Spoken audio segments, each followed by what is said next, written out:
श्री गुरुचरण कमलेभ्यो नमः। ओम श्री गौरी गणेशाय नमो नमः। ओम श्री विश्वकर्मणे नमो नमः। दंडकारण्य क्षेत्र में भगवान श्री विश्वकर्मा की महापुराण की कथा अमृत का निरंतर प्रवाह हो रहा है। श्री सूत जी महाराज के मुखारविंद से प्रभु की अमृत कथा निरंतर निकल रही है और वहां उपस्थित ऋषि मुनि प्रभु की इस अमृत कथा का रसास्वादन करते हैं। मंद मंद पवन बह रही है। प्रसन्न चित पंछी कलरव करते हैं। हिरण चौकड़ी भर रहे हैं। बड़ा ही मनोरम दृश्य, बड़ा ही सुंदर दृश्य। और इस सुंदर दृश्य में श्री सूत जी महाराज अपने अमृत वचनों से श्रोताओं को अमृत पान कराते हैं। तो मेरे प्रियजनों, इस कथा अमृत के प्रवाह में सौनकादिक ऋषियों ने श्री सूत जी महाराज के समक्ष एक प्रश्न पूछा। बड़े आदर से, बड़े सम्मान के साथ यह प्रश्न श्री सूत जी महाराज से पूछा कि हे रोमहर्षण श्री सूत जी महाराज, हे वेद शास्त्रों के मर्मज्ञ, श्री व्यास जी के शिष्य, परम ज्ञानी, हे महाराज, हमें यह बताइए कि कौन सा दान दानों में सर्वश्रेष्ठ माना जाता है। अर्थात किस चीज का दान करें जिससे हमें अक्षुण्य पुण्य की प्राप्ति हो। क्या स्वर्ण दान करें, अन्न दान करें, गौदान करें? अतः हे महामुने, हमें यह बतलाने का अनुकंपा कीजिए, बतलाने की कृपा कीजिए कि ऐसा कौन सा दान है जिसके करने मात्र से मनुष्य के पुण्य अक्षुण्य रहे, समाप्त नहीं होते। भगवान श्री वेदव्यास के शिष्य रोमहर्षण श्री सूत जी महाराज कहते हैं कि हे श्रद्धालु ऋषि मुनियों, हे सौनकादिक ऋषिगणों,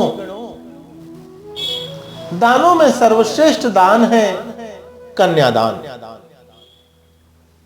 मेरे प्रिय श्रोताओं,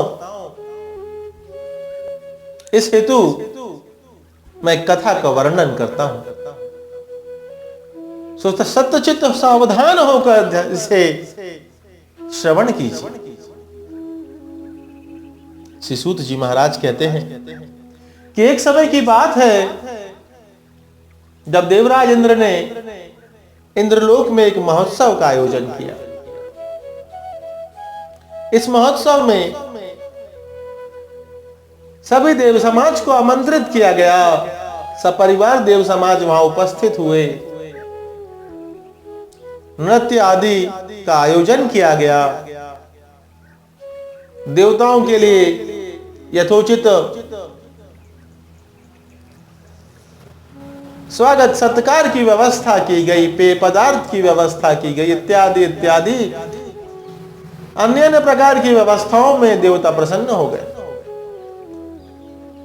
सोमपान करने लगे देवतागण और प्रसन्नचित होकर नृत्य कर रहे हैं। अब देखिए महाराज, क्या होता है कि जब उत्सव चल रहा है इंद्रपुरी में, नृत्य आदि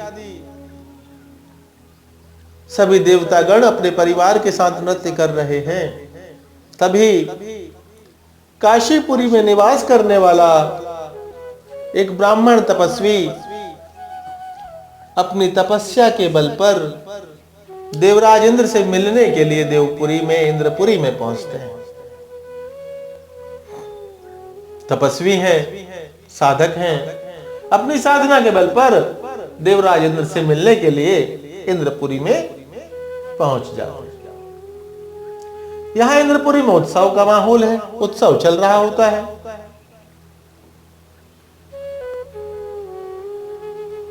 होता यह है महाराज की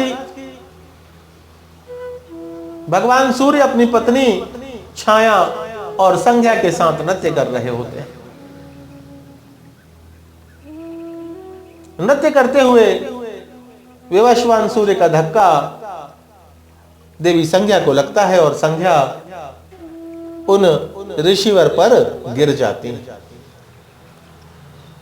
जैसे ही देवी संध्या उस ऋषि पर गिरती हैं, ऋषि क्रोधित हो जाते हैं और क्रोध के वश में होकर के ऋषि श्राप देते हैं कि जैसे तुम घोड़ी की तरह उछल कूद कर रही हो, तो जाओ और इसी क्षण से घोड़ी बन जाओ। देवी संध्या को श्राप मिल जाता है। देवी संध्या सूर्य नारायण की पत्नी और भगवान विश्वकर्मा की पुत्री हैं। वे भी उस ऋषि को श्राप दे देती हैं कि जिस शक्ति के बल पर तूने मुझे श्रापित किया, जा आज से तू प्रेत हो जा। घटनाक्रम में आगे देखिए। जब इन दोनों को श्राप मिल जाता है तो भगवान श्रीमन नारायण इन्हें इलाचल पर्वत जाने के लिए कहते हैं, क्योंकि वही एक स्थान इस पृथ्वी पर है जो प्राणी को श्राप मुक्त करने में सक्षम है। श्री नारायण की बात तत्क्षण मानते हुए वह प्रेत इलाचल पर्वत के पास एक वट के वृक्ष पर अपना स्थान बना लेता है और बाट जोहने लगता है कि कोई सत्पुरुष मुझे इलाचल तक ले जाए, क्योंकि इलाचल पर्वत पर भगवान विश्वकर्मा के प्रभाव से कोई भी दैत्य, दानव, प्रेत इत्यादि प्रवेश नहीं कर सकते। तो भगवान की लीला देखिए प्रभु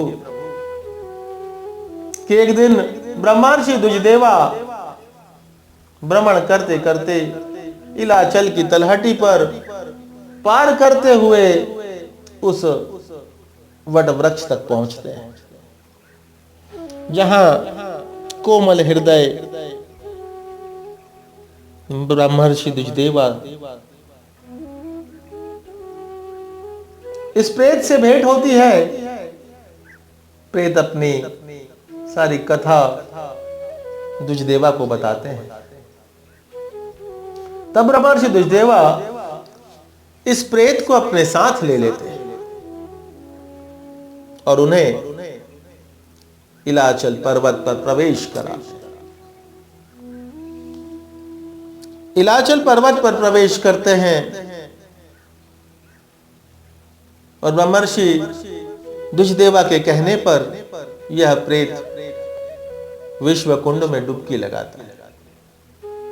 जैसे ही यह प्रेत विश्वकुंड में डुबकी लगाता है तो प्रेत योनि से मुक्ति हो जाती है और मानव देह प्राप्त कर लेता है। इसी कुंड के समीप यह ब्राह्मण तपस्वी भगवान श्री विश्वकर्मा का पूजन करना आरंभ करता है। प्रभु प्रसन्न होते हैं और इस ब्राह्मण तपस्वी को अपने दर्शन दे देते हैं। भगवान के दर्शन पाते ही यह ब्राह्मण ऋषि कहते हैं कि हे पितामह, मैंने श्राप देकर के अपनी सारी शक्तियां छीन कर ली, मेरे पुण्य छीन हो गए हैं तो हे श्री विश्वकर्मा जी महाराज, मुझे ऐसा कोई दान बताएं जिसके करने से मैं पुनः पुण्यवान हो जाऊं, पुनः पुण्य को प्राप्त करूं। ऐसा कौन सा दान है जिसे करने से मेरे पुण्य बढ़ जाएंगे और जो मुझसे पाप इत्यादि हो गया है उससे मैं मुक्ति पालूंगा। कोमल हृदय भक्तवत्सल प्रभु विश्वकर्मा कहने लगे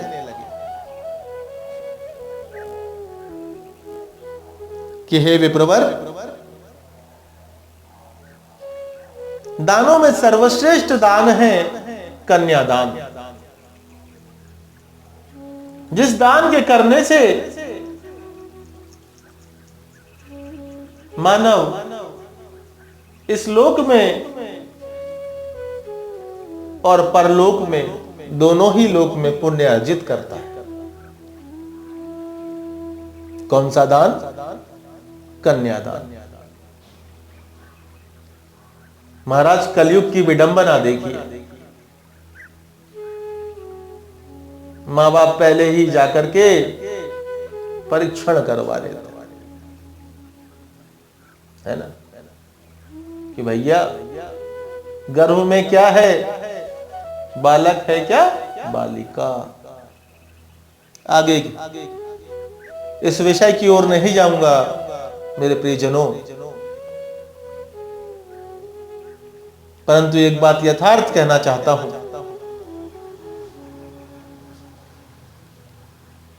कि कन्याएं बड़े सौभाग्य से पैदा होती हैं। कथा में आगे बढ़ते हैं महाराज।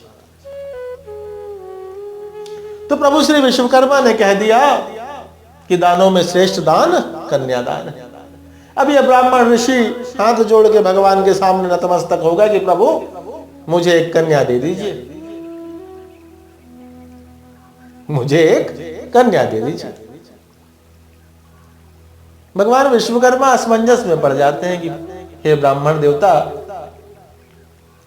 तुम्हारी पत्नी नहीं है तो कैसे तुम्हें कन्या संतान उत्पन्न होगी? हट करने लगता है यह ब्राह्मण।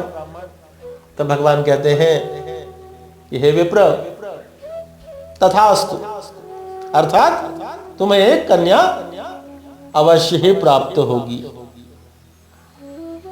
और प्रभु अंतर्ध्यान हो जाते हैं। यह ब्राह्मण ऋषि वहीं विश्वकुंड के पास एक छोटी सी कुटिया बना करके अपना पूजन क्रम प्रारंभ कर देते हैं। कुछ काल व्यतीत होता है और इसी ऋषि के श्राप से घोड़ी बनी देवी संध्या इलाचल पर्वत पर प्रवेश करती है। देवी अपने पिता को बारंबार नमन करती है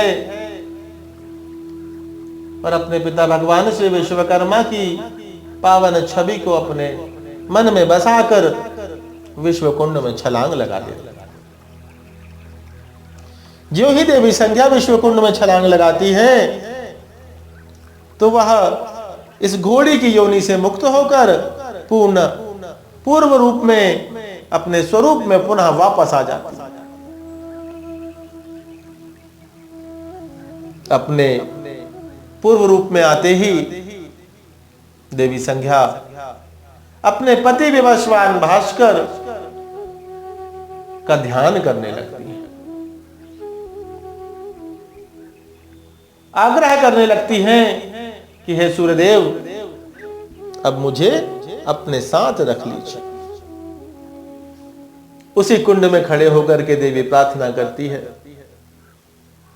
भगवान श्री सूर्य नारायण अपने रथ पर सवार हैं और उन्होंने देवी संध्या को देखा, प्रसन्न हो गए और अपनी किरणों के माध्यम से ही अपनी पत्नी संध्या कर से रसास्वादन करने लगे। देवयोग से हुआ क्या प्रभु? कि जिस घड़ी विवस्वान सूर्य अपनी किरणों के माध्यम से देवी संध्या का रसास्वादन कर रहे थे, उसी समय पर सूर्य का एक तेजांश इलाचल पर्वत पर गिरा। जैसे ही सूर्य नारायण का तेजांश इलाचल पर्वत की भूमि को स्पर्श करता है तो एक सुंदर कन्या शिशु का रूप धारण कर लेता है।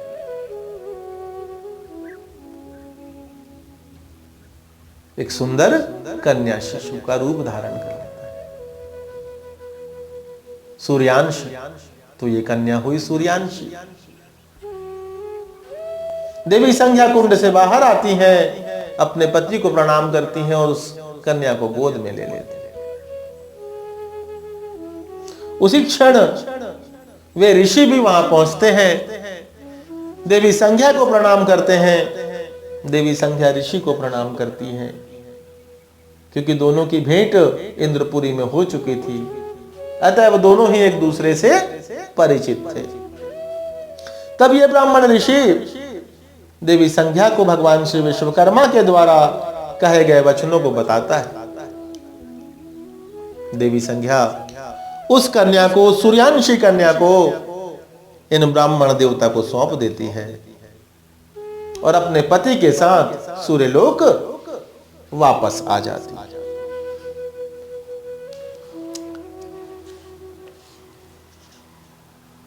अब महाराज देखिए कि ये जो ब्राह्मण ऋषिवर हैं, ये इतने प्रसन्नचित हो जाते हैं, बारंबार भगवान विश्वकर्मा को धन्यवाद देते हैं कि ये पितामह, आपने मुझे पुत्री सुख दे दिया।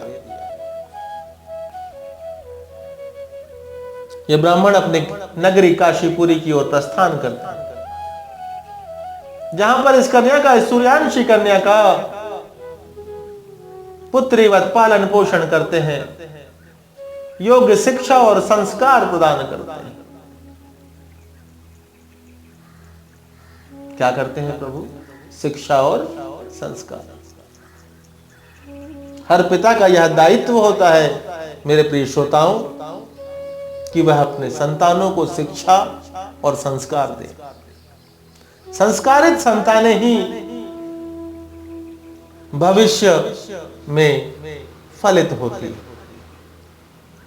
कथा में आगे बढ़े तो इस ब्राह्मण ऋषि ने अपनी इस कन्या को शिक्षित किया, संस्कारित किया, और युवान होने पर इस कन्या का विवाह गौतम ऋषि के कुल में उत्पन्न महर्षि शतानंद के पौत्र शरद्वान के साथ कर दिया। कन्यादान के इस पुण्य से, इस पुण्य की महिमा से यह ब्राह्मण तपस्वी अपनी पूरी आयु भोगते हुए प्रसन्नचित होकर अंत में भगवान श्री विश्वकर्मा के धाम प्रस्थान कर देते हैं।